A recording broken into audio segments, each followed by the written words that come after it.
honorable ministers, your excellencies, distinguished guests, official delegations, representatives, esteemed media, ladies and gentlemen, good morning, good afternoon, good evening from all across the globe. I'm Ramia Faraj, and it gives me great pleasure to welcome you all to the AIM Digital Edition 2020. I would like to thank the ministers, ambassadors, heads of international organizations, foreign dignitaries, as well as the distinguished representatives of the private sector, the global FDI experts, our sponsors, supporting partners, the media, and the thousands of participants for being with us at AIM Digital 2020 to enrich our deliberations and our interactions. Even during these uncertain times, it's most rewarding to see so many countries from around the globe connecting on the Event 10X platform to attend the AIM Digital Edition. It is the very first digital edition of the annual investment meeting, an initiative of the UAE Ministry of Economy held under the patronage of His Highness Sheikh Mohammed bin Rashid Al Maktoum, Vice President Prime Minister of the UAE and ruler of Dubai. AIM Digital will be the first mega digital event in the region to surmount the present challenges and will set a new benchmark for future virtual events in the UAE. With this year's theme, Reimagining Economies, the move towards a digital, sustainable, and resilient future, AIM Digital will have a fantastic lineup of speakers, including high-level officials and heads of international institutions who will share their in-depth perspectives on key issues focusing on AIM Digital's 6 pillars. They are foreign direct investment, foreign portfolio investment, small and medium enterprises, startups, future cities, and One Belt, One Road.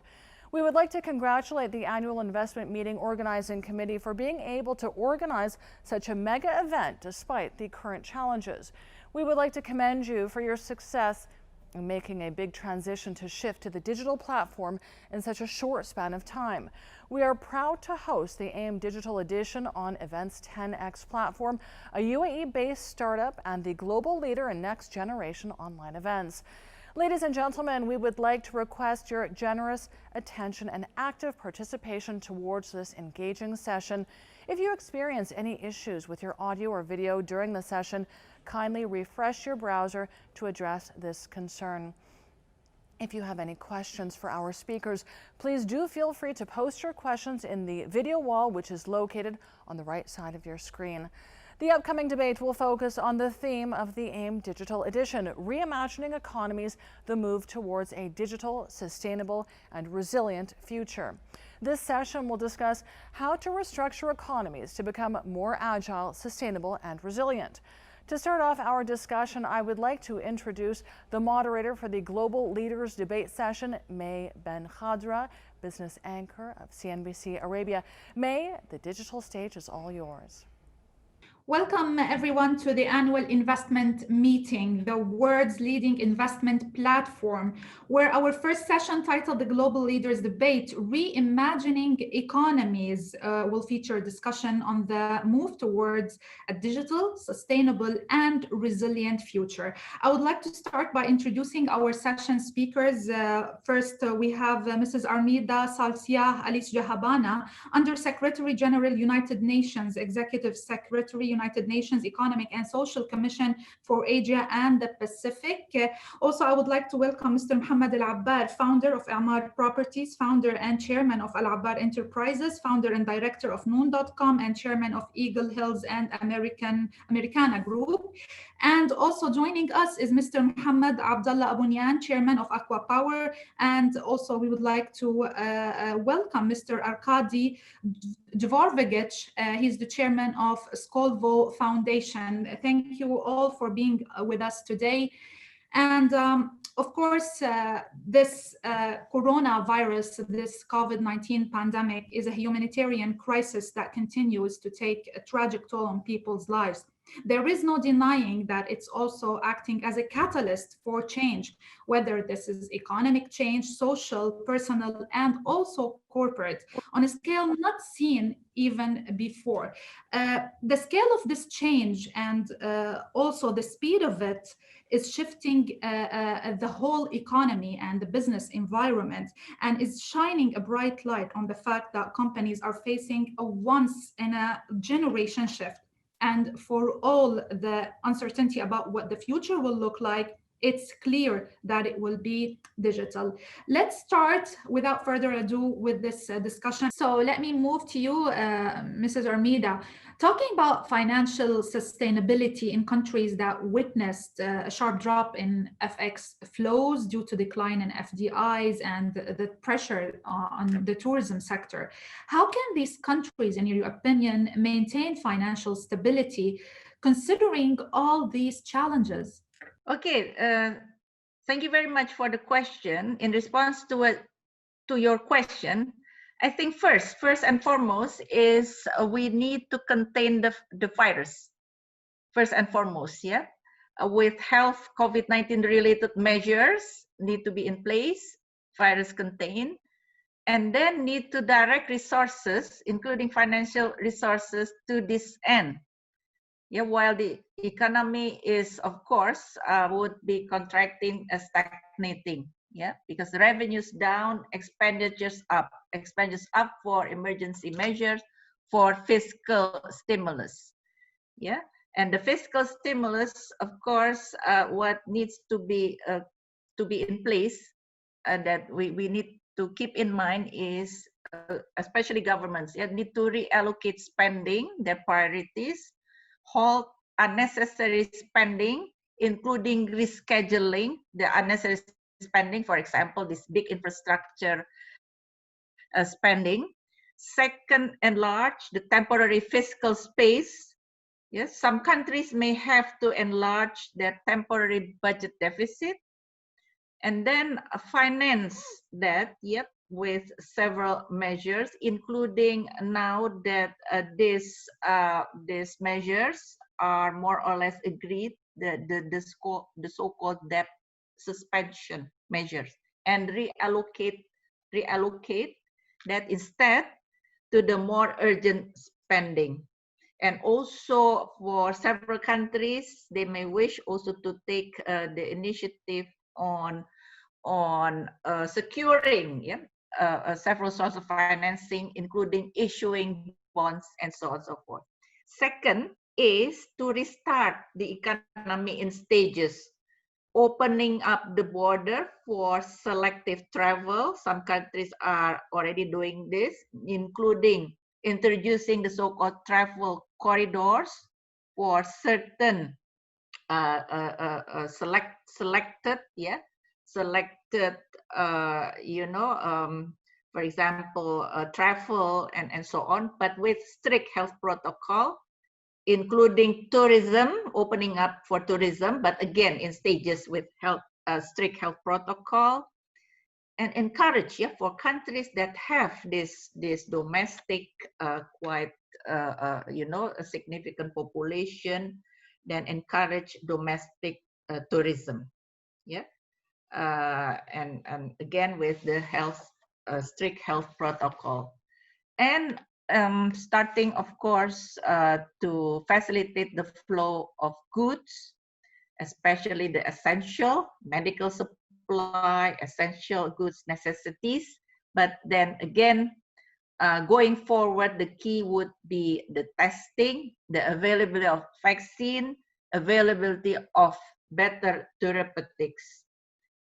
So, and then with this in place, then we will be able to open up more and more, and then the economy will also in stages will then grow again. So with that it will be able to support the financial sustainability. So it has to go hand in hand. And last point is, of course, migrate migrate all the business processes, especially SMEs, to utilize digital platform, to be digitalized.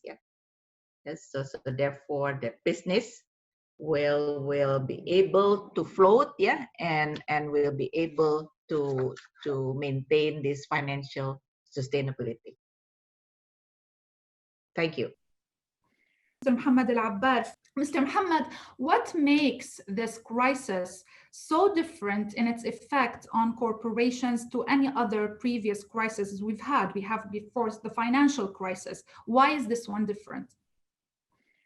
I classify this, if I may, as an attack on humanity. You know, human beings, at least during my generation time, where we're used to crisis, we sometimes anticipate economic crisis or other type of crisis that we get ready for them. It's for human life, for businesses, all right? But this is for the economies. But this is way out of line. You know, this really a health threat that attack the well-being of our health, the well-being of our economies, the well-being of our families, the well-being of society's fabric. You know, this morning I was looking at our weekly and monthly and quarterly gathering of our senior management. And I said, there's something wrong because we don't see our leadership often. Of course we don't. And, you know, that's creating a lack of communication, lack of maybe, I hope not, but I worry about loyalty. I worry about productivity. I worry about oneness and teamwork. And that's happening to societies. That's happening to parents. That's happening to friends. But then again, the economic toll of what happened is that even me as a businessman, I'm still trying to learn, to be very honest with you, is that this is just so drastic on the way we do business, on the way we run companies, on the way we look at technology. So I think I almost call it as an attack on humanity. That's just, in my lifetime, it is something that will really alter the way we think, but at the same time, and the way we behave. But I still, deep inside me, I believe that we as human beings are so resilient, and you know, the normal behavior of human beings might not be altered that much. Okay, great. You mentioned the word technology several times. To what extent do you see digitalization shaping the global recovery from Corona? I believe that many of the people would be on the panel or the audience, they realize that, you know, our society is moving towards digital life for a long time. This is not new. I remember 3 years ago or 2.5 years ago, I was given a talk and I said, we spend 4.5 hours of our daily awake time on the screens. Right now, it's probably that's 5.5, right? But I guess, the virus situation and the COVID situation just expedited that change and the dependency on technology to run our businesses, to build relationship with our friends, to deliver services.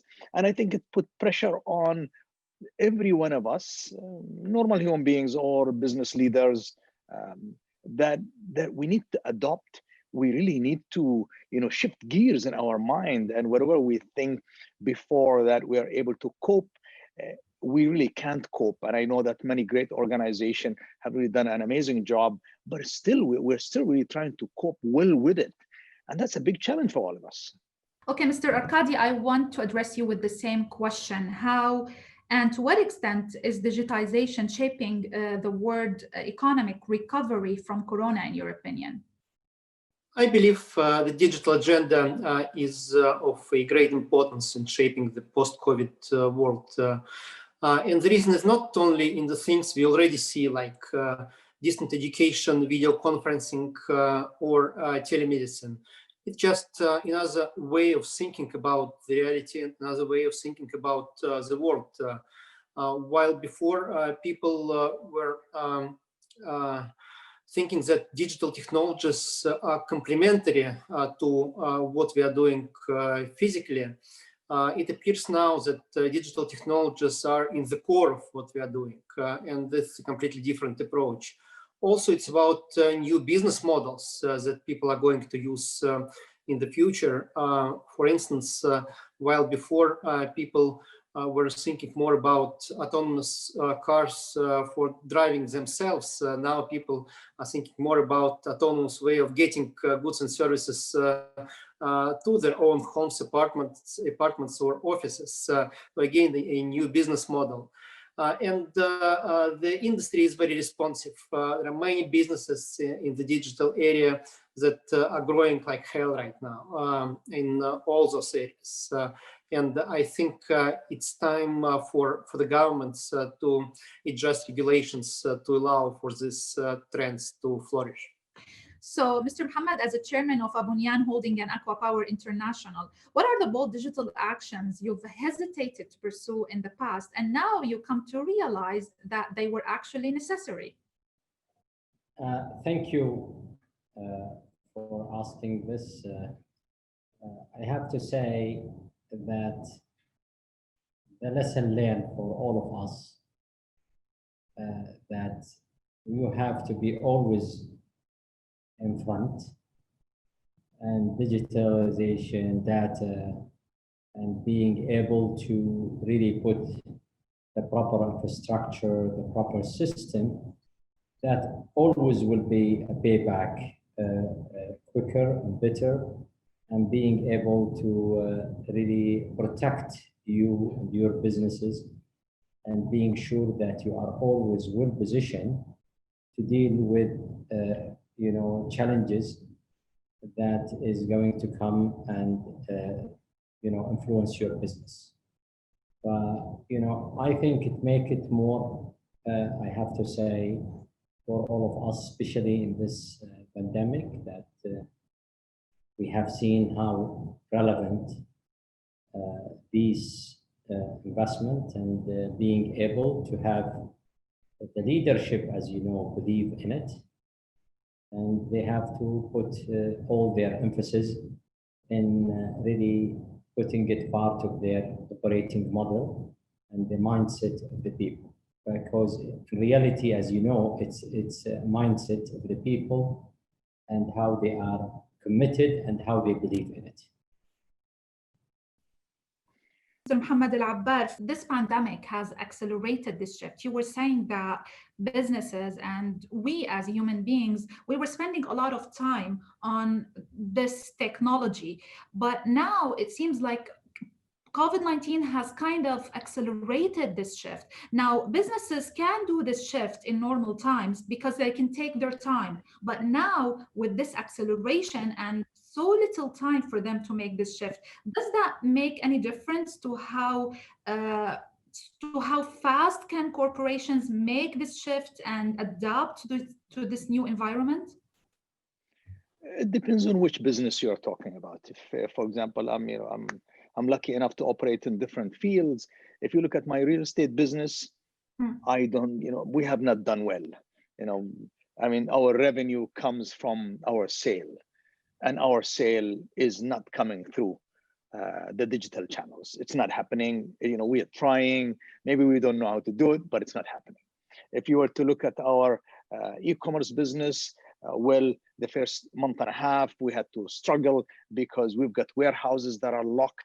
We've got retailers that are not open. We've got logistic operators that are, locked down. They can't really move out. So we had issue of supply chain.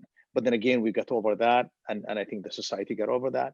If you were to look at our food business, of course, again, food situation is a little different. You don't even have to do a lot of technology. If you are really in the supermarket business, our food factories, they are fine. Not much in technology. And our restaurant business, of course, our delivery system became critical. And thank God we've been building our technology. So I would say different businesses are able to cope with this. Other businesses might not do so well.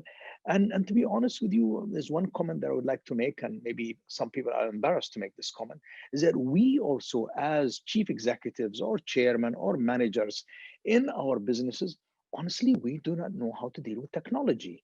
I always joke in the office and I say, you are very good with your iPhone, but if you're tech savvy, I challenge you. Can you change from iPhone to Samsung? No, you can't. Or if you operate Samsung, I challenge you if you can change to iPhone.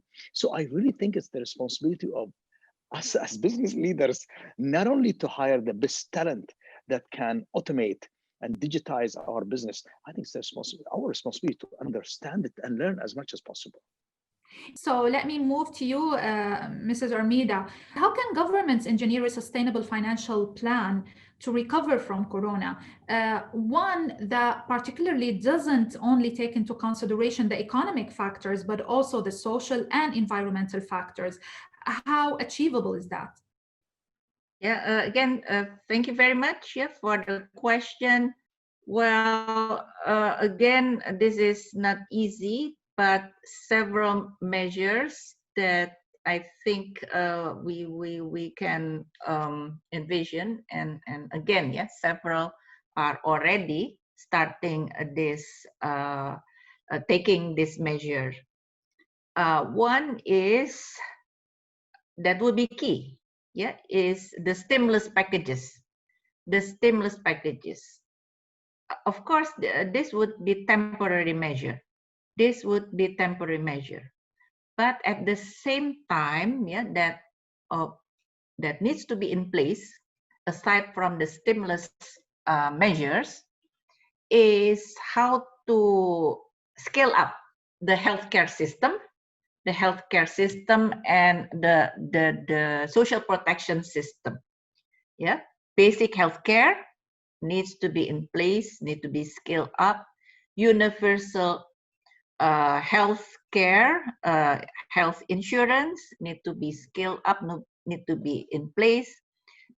Basic infrastructure, basic services, social assistance, yeah, which goes together with the stimulus packages.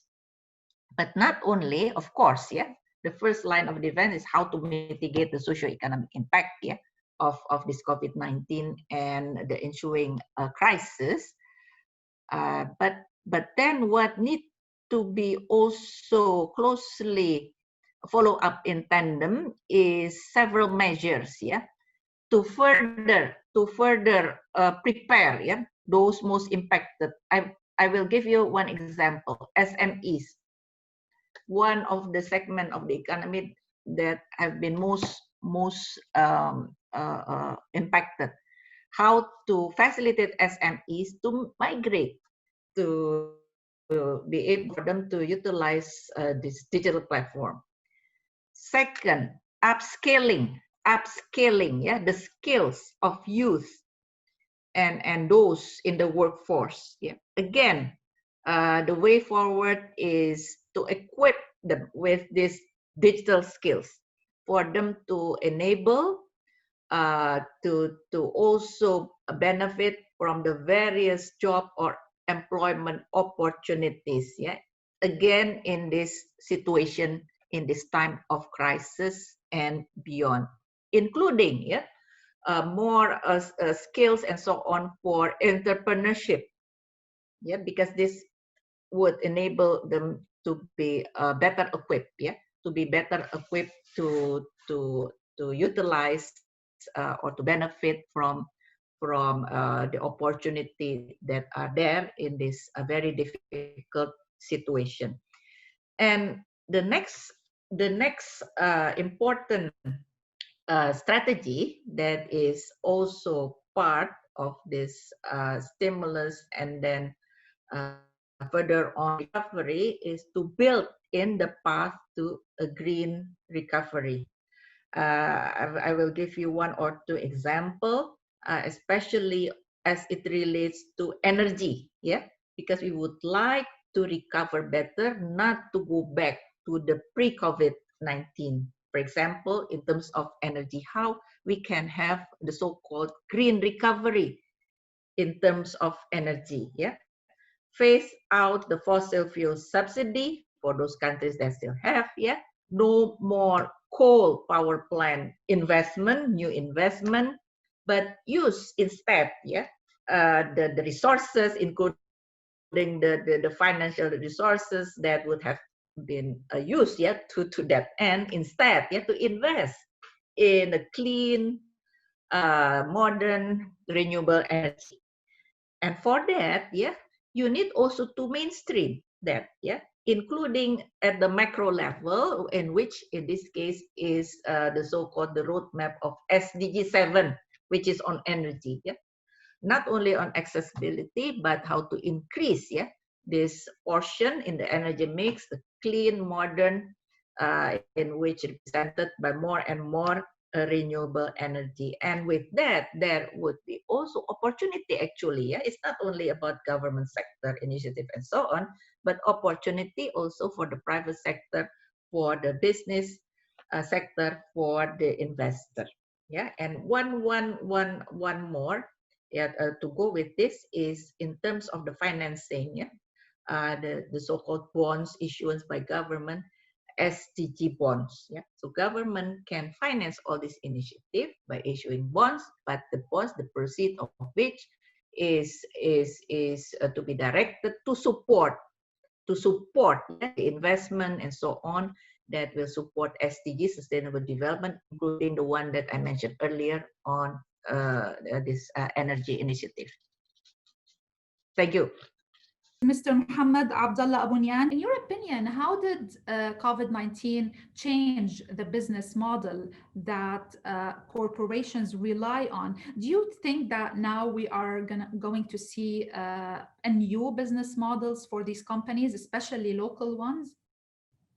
You know, in reality, I'm sure that you know that this coronavirus, it has been really a huge shock, disruption, and unusual.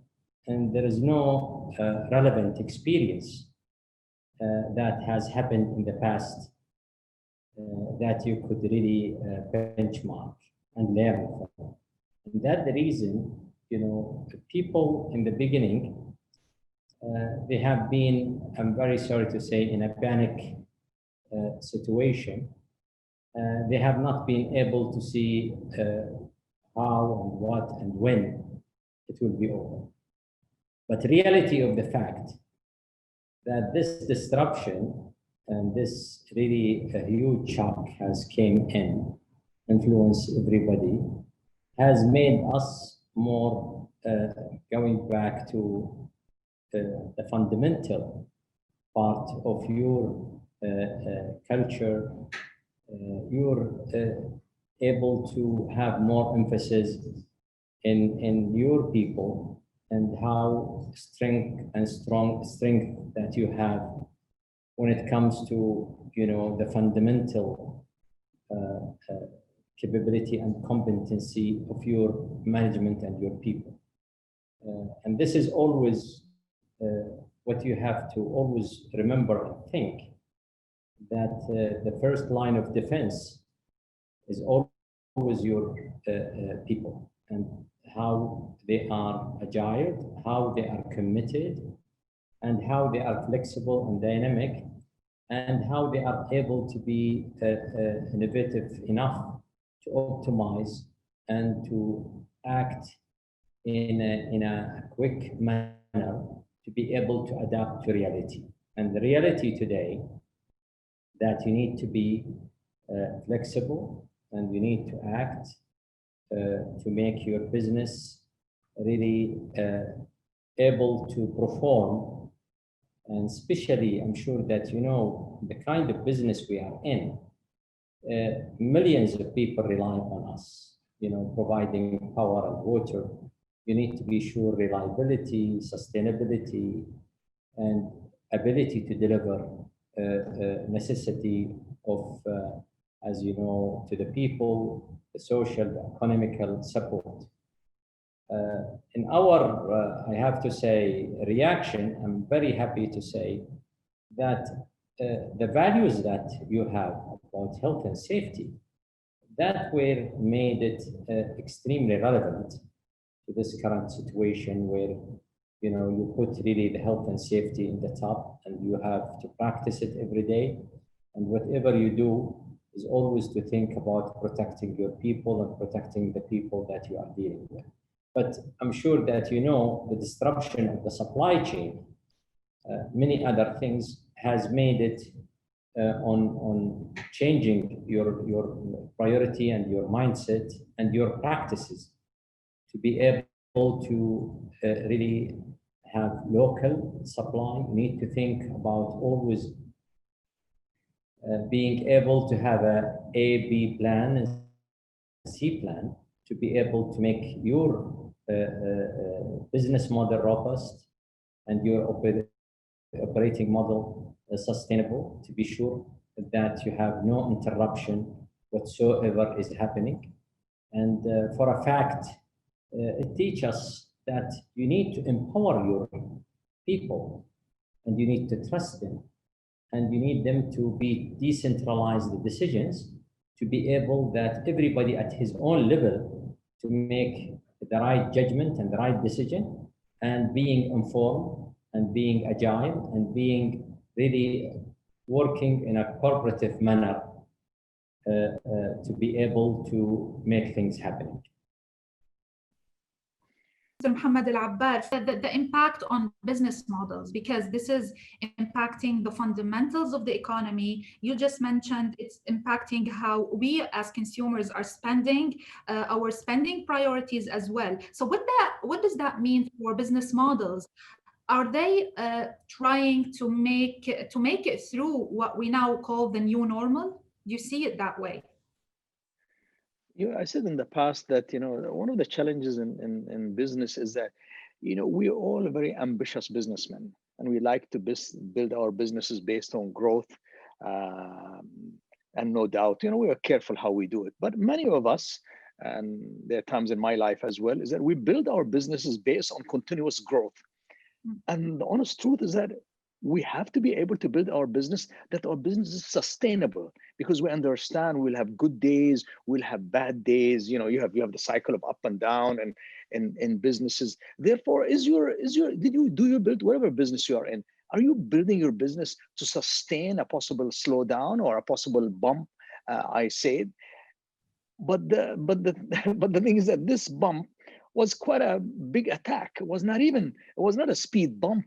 So that's our businesses. They are ready in case there is a slowdown.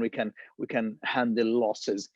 This thing was as a nuclear bomb into the balance sheet of a company or into a business model. So I would say that those who build their companies carefully, that they have always a reserve to handle a situation like this, manage their costs very well, manage their debt very well. They're realistic about how they also acquire talent and let them manage their businesses. They will have less pain in this, but you will have some businesses that are suffering more than others. Our hotel business is suffering. We operate a lot of hotels. Tourism is almost dead. So imagine all services that are related to tourism are suffering. Typically in cities where, say, for example, retail depends on local consumption, depends on tourism, that's also get affected. Entertainment is totally closed, totally destroyed. Therefore, you have to rebuild back. Again, I would say that even people think that food and food delivery is healthy. It is not, because during the pandemic, people are scared even to place an order through the food delivery companies. They start cooking at home. So I think the F&B industries are also having a hard time. The real estate sector is having a hard time, just because, again, I think we are not confident about what will happen to the cycle of the economy because of the pandemic. You are not sure about your job, your security, your saving. So it's not exactly the best time to go and commit to buy a home, as an example. Move to you, Mr. Arkady. How is this digital transformation happening post-corona is different from the one that we were seeing prior to corona, in your opinion? I believe it's just much faster. While in the pre-corona world, people were not really focusing on those things. It was just one of the trends. It was a digital trend, new materials trend, new trend in logistics, and other. Now digital became a real focus, and all goes with enormous speed. And governments have been showing some kind of readiness to move faster than before, not to restrict too many things, to allow new things to happen without even new legislation, and that's a good sign. I think what we are missing still is a real discussion globally about what should be among the priorities that we will fund, co-finance, and also in terms of regulations, what we are going to focus on. It's not just discussions at the forums, though it is important, and this forum is important as well. It is a discussion among different stakeholders, businesses, government, consumers, professional communities, and I think this is what is needed to shape the post-corona world right now. Move to you, Mrs. Armida. Let me get some figures. Global FDI flows are expected to contract between 30 and 40% during 2020 and 2021, according to UNCTAD. When do you expect the recovery? And what are the factors that will affect this recovery, especially for emerging economies, because they are more vulnerable to not only the economic consequences of Corona, but because we have witnessed a huge pressure on oil prices as well? Yes, again, this is not easy, still very difficult, to be able to foresee what would immediately happen next.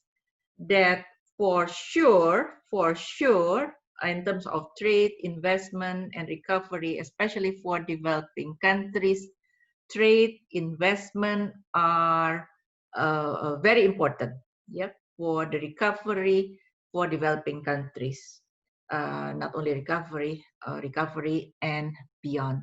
So first and foremost, for this to happen, recovery that facilitated, supported by trade investment, first and foremost is borders need to open, because all this happened due to border closure, due to the pandemic. So first and foremost, borders need to open.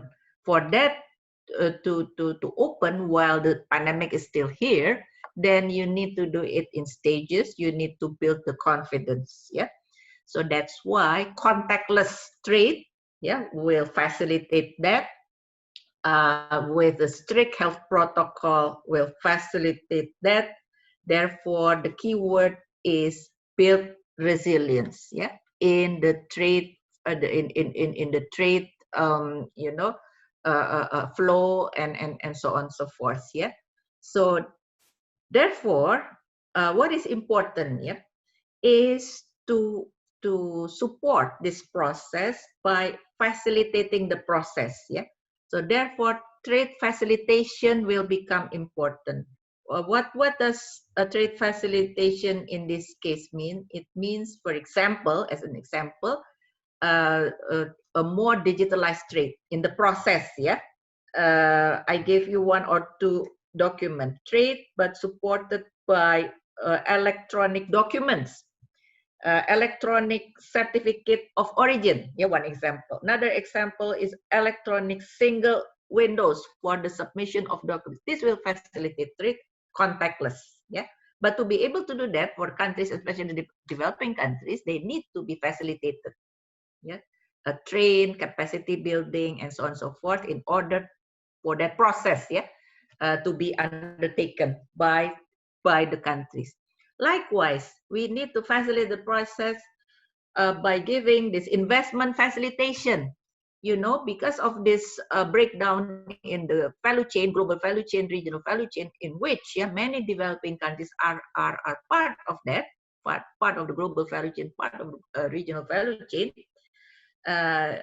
in which then the direction would be how to diversify, the sources, of the value chain, the countries that are part of the value chain, not in the direction of having less country, but in the direction of having more country, to be part of that. So therefore, investment facilitation for the investor, how to relocate, how to make their investment, in adjusting their investment pattern and so on in this new reality. So second is investment facilitation. Third is transport connectivity facilitation. Yeah, because how then you transport, yeah, the goods and so on and so forth, yeah, in this new era. So therefore transport facilitation also becoming more important, yeah.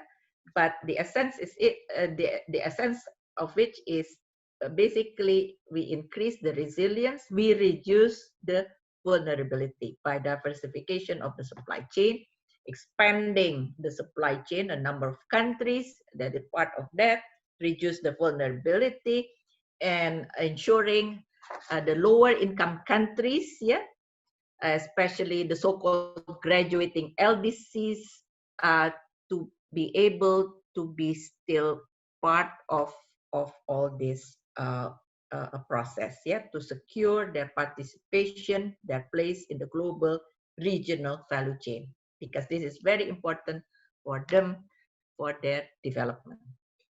Mr. Muhammad Abdullah Abunyan, this pandemic has exposed how globally interconnected the flow of goods and services has become. How is this reshaping the global supply chains? Do you believe that we are shifting into more diversified supply chains or more local ones? It is a very interesting, really question, and it's a very challenging. But in reality, you need both. You need to have a reliable, sustainable supply, and that's the reason you need both. And you need to be sure that it's not about one country, it's not about one region. It's not about one sourcing, in reality of the matter today, that you need to be always in a very open manner, that you have always connectivity to different supply chain to be able to really sustain, secure your supply. And I'm sure that when we talk about today globalization, it's now a question that we need to ask all ourselves. Is it now becoming the future, or it is going to be different? In reality today, I think it will be different. You need to think of localization. You need to think about really security of supply. And you need to be sure that you are not losing your competitiveness, and you are not losing your, required, I have to say, optimization that is going to be able you to really always sustain a competitive edge, as we do always in Aquapower, to deliver competitive electricity and water. But you need also to think beyond that when you talk about really security and sustainability, where you need to have always a mix of local, regional, global.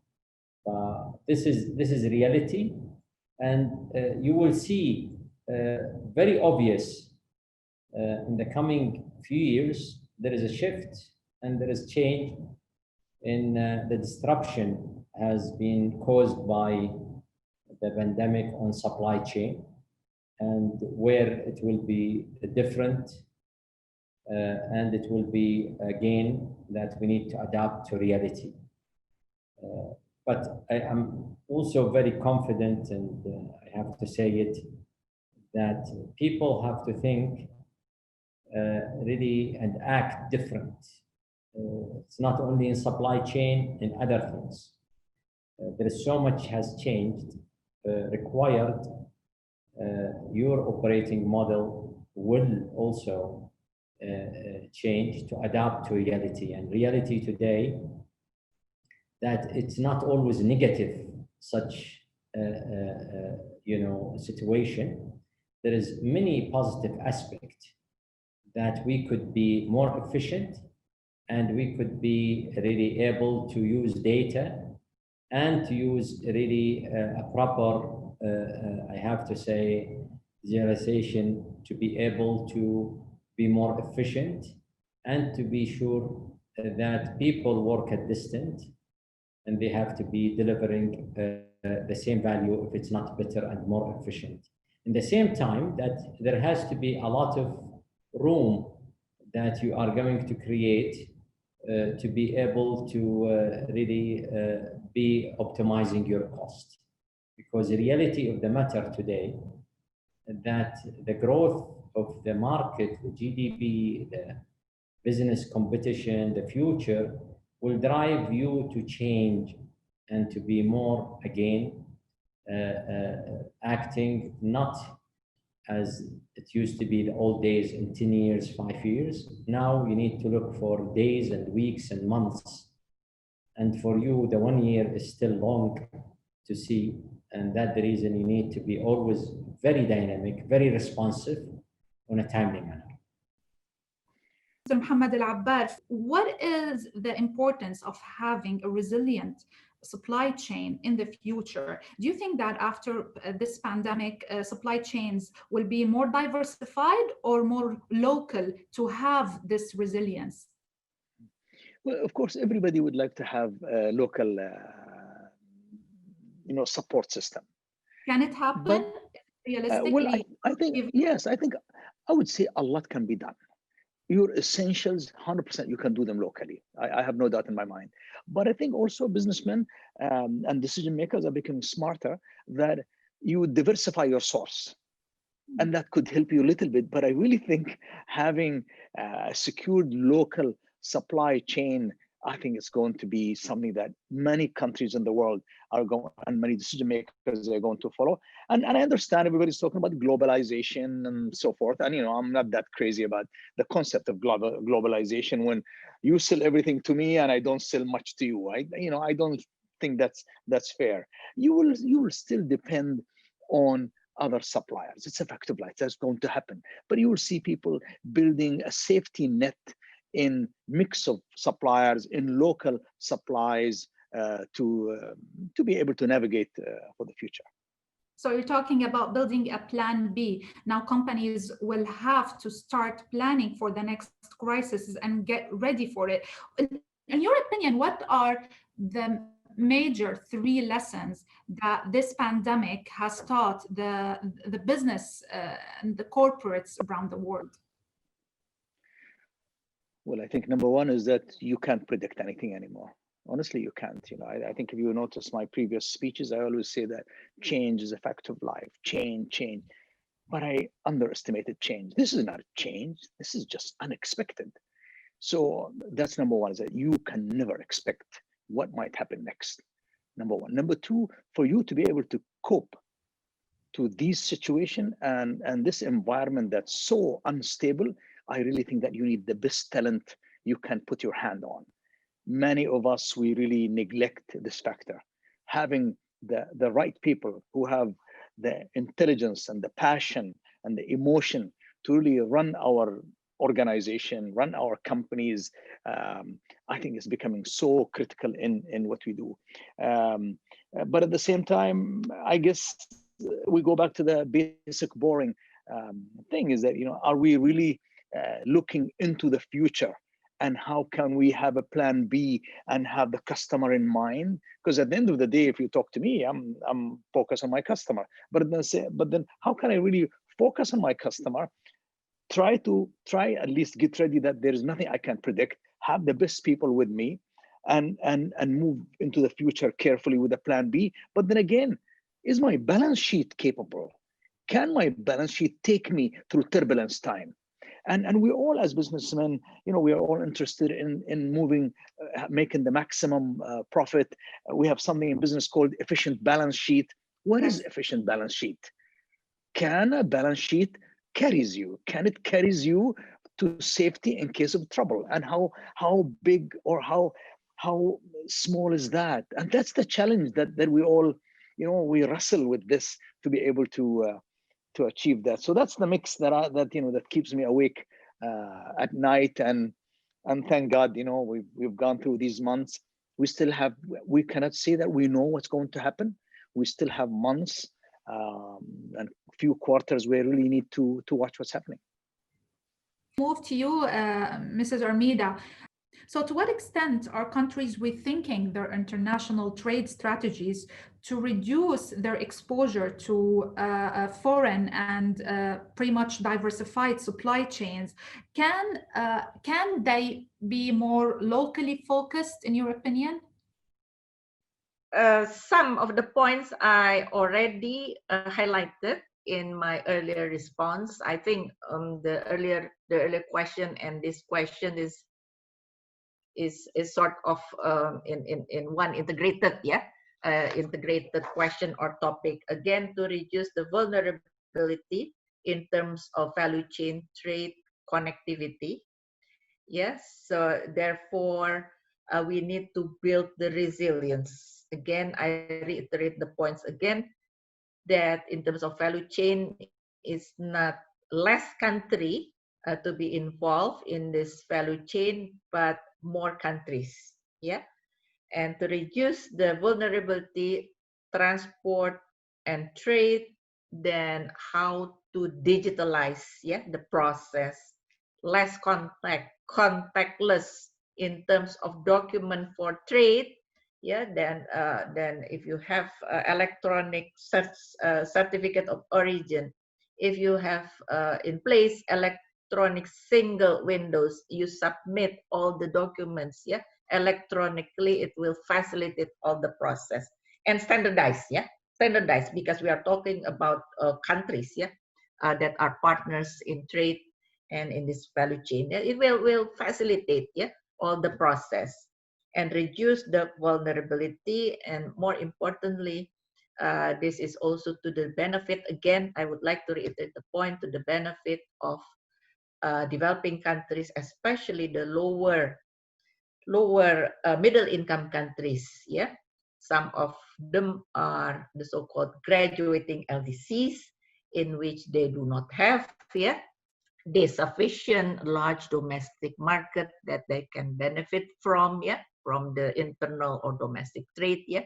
So therefore they have to be part of this global or regional value chain, yeah. And we would like to ensure that they can actively participate and part of this process, but again, by reducing the vulnerability, by facilitating the trade and also the connectivity that goes with all this process. Over. Move to you, Dr. Arkady. So talking about cost versus benefits, we're talking here about economic sustainability. How expensive is it for governments to shift toward a more sustainable and eco-friendly economy and business environment? Well, I believe that we've not been able still to learn how to assess those costs and benefits properly. On the one hand, clear advantages in shifting to digital solutions in terms of sustainability. Of course, there are some cost saving already, especially in the energy area. Due to the COVID crisis, we consumed less energy globally, and that improved a bit the environmental situation. But I think there are no tools now to have a realistic evaluation of costs and benefits from moving to digital solutions in many areas. So that's one of the things we should develop further. But I think there are more things that should be taken into account in other areas related to sustainability, in particular education and health. The access to primary health can be improved a lot by changing ways of diagnostics, using big data solutions, including artificial intelligence approach. And Russian companies, including Skolkovo companies, have offered already to the market some of those solutions. We are ready to share those with the rest of the world as well. The same applies to healthy lifestyle in general, to preventive medicine as well. It is much better to prevent and diagnose early rather than to treat later.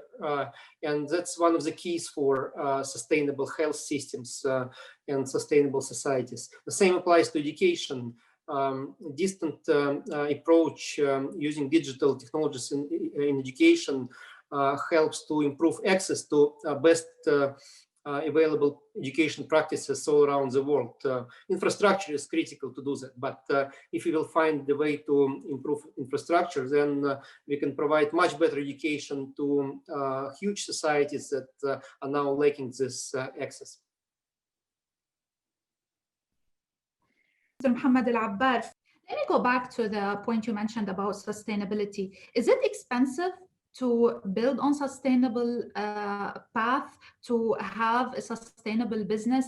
Do you think that this is something that is more costly than just running just a regular business where you don't really focus on sustainability? Well, if we look at sustainability, honestly, you just need people to take care of it. It should not cost you too much. But do you have the people that and the leadership, do they believe in the whole, in the value of sustainability? Value is one thing, and the good of society is another thing. And you have the human caliber that really passionate to see this through, because sustainability is not a 1/4 business. It's not a business I have to go and have a conference about sustainability. No. It's a long-term plan that you really have to do it from the heart. So if you have the people and you have the passion and you really believe in it, I think it will drive great value for the organization. Okay, so before I end this session, I would like to address all our speakers with the same question. It's a question that may be the $1 million question, because it pretty much will dictate how corporations and how us as human beings and consumers will act and react in the coming months. So when do you expect the global economy to recover from Corona? And what kind of recovery do you expect to see? Well, that is certainly a very difficult question. I think nobody can predict accurately, but let me give some of my thoughts on this. Again, recovery will take time, depending on how fast we or all of us can contain, manage, and come up with the pandemic, with the health, the COVID-19 health issue itself. That means it would depend on the availability of vaccine. That would depend also on the availability of better and better therapeutics. That would also depend on the availability of testing.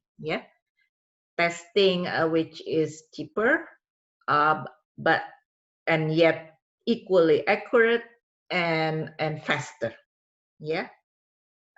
So all these combinations. So therefore, we are looking at, I don't know, time-wise, yes, definitely sometime maybe next year, partially, but more reasonable if we look towards 2022 and beyond. And then the recovery, how long and so on, depends. Depends on the impact so far, socio-economic impact. For example, on the impact on the certain so-called capital, whether it is severely impacted or not. The human capital, the infrastructure, the physical, the soft infrastructure, and so on and so forth. Because once is it negatively impacted, then you need time. You need to replace, you need to whatever, reinvest, and so on and so forth, need time. Second is the kind of recovery. The kind of recovery and beyond, I think, would be different. Of course, not 100% totally would change all the landscape, but then some elements of the recovery and so on beyond definitely would change. Again, the way we work in certain segment will definitely change. Work from home, virtual, likewise travel. Can all the meeting can be more efficiently conducted virtual, so less travel. that business travel will be impacted, and all the chain, yeah, the accommodation, restaurant, and what have you, yeah, MICE, yeah, would be impacted, and so on and so forth. That's one segment. Second segment is, of course, the tourism. Yeah. Again, well, then beyond that, this new normal, yeah, the new normal, yeah, again, at least, yeah, we need to envision that we are recovering in the direction of a green, smart, and inclusive as a matter of principle, yeah. So then we need to build towards that direction. Yeah, green, smart, inclusive, digitalized, that's one element, yeah. Decarbonize, another element, more resilient, that is another element. And last point is, I think, because I also representing Asia Pacific region, yeah, as a regional commission, and I'm pretty much confident that our region, Asia Pacific, can lead the way, because technologically wise and so on and so forth, yeah, many countries, many players in this region are the leaders. The market size is here. The growing economy, the potentials are here. Yeah, the population, the dynamics, the population that are dynamics are here. The young population are here. The dynamic economy are here. Yeah. So again, I hope that we can, yeah, we can have a recovery beyond in that direction. Again, reiterating the point: green, smart, inclusive recovery. Thank you very much. I'm smiling because I answered this question and made so many mistakes. First, I was very pessimistic. Then I was very optimistic. Mm-hmm. And that's why I say we are still learning. We're still learning. And now I'm saying it's going to be, it will be a realistic, it might be even a long U. It might be a long U. I really didn't think we'll go that way, but we don't know the virus. We just, we're businessmen. We try to move forward. So it will be a long U because the effect on society is huge. For people to go back and get jobs, or get security in their jobs, or get jobs and have their saving back. The savings are gone. And I really think that the behavior of human being is that it's built on confidence, right? I mean, I'm confident I can go shopping, I can go travel, I can seek new investment. It's all unknown. It's all unknown. So I am optimistic. Originally, I think I had a CNN interview and I said next year, June sometime.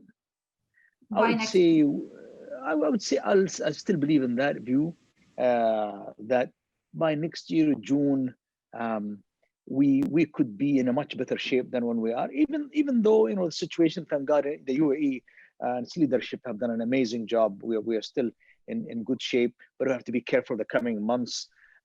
So I would say a long U. That's the way I look at it. But it will take a little longer. Is over? Do you believe as a businessman that the worst is over? Again, this changes from one week to another. With the recent situation in the US, in Europe, increase in cases, this gets me worried. I'm a little optimistic because most of these cases are mild cases, even though there's increase in cases, but they are mild cases. But then again, they spread really fast. And we're human beings, we're spoiled. When there is no virus, we all take it easy and relax.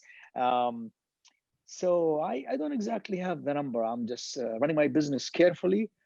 I would like to see end of year, because winter, everybody's expecting what will happen in winter. But I think also we as human beings, maybe we've learned the past few months. We just need to be pinched a little bit that, listen, let's be careful for us to fly through the coming few months carefully. Mr. Muhammad Abdullah Abunyan. To be frank with you, if I know this answer, I will not be here with you. It's really a question that nobody, unfortunately, at least my knowledge, has the answer. Reality of the matter, we did not know yet when we are over from this current situation, as still we are the second wave, and nobody knows where we will be and how we will be. And reality of the matter now is, people think business will go back as usual. I'm very sorry to say no, definitely no.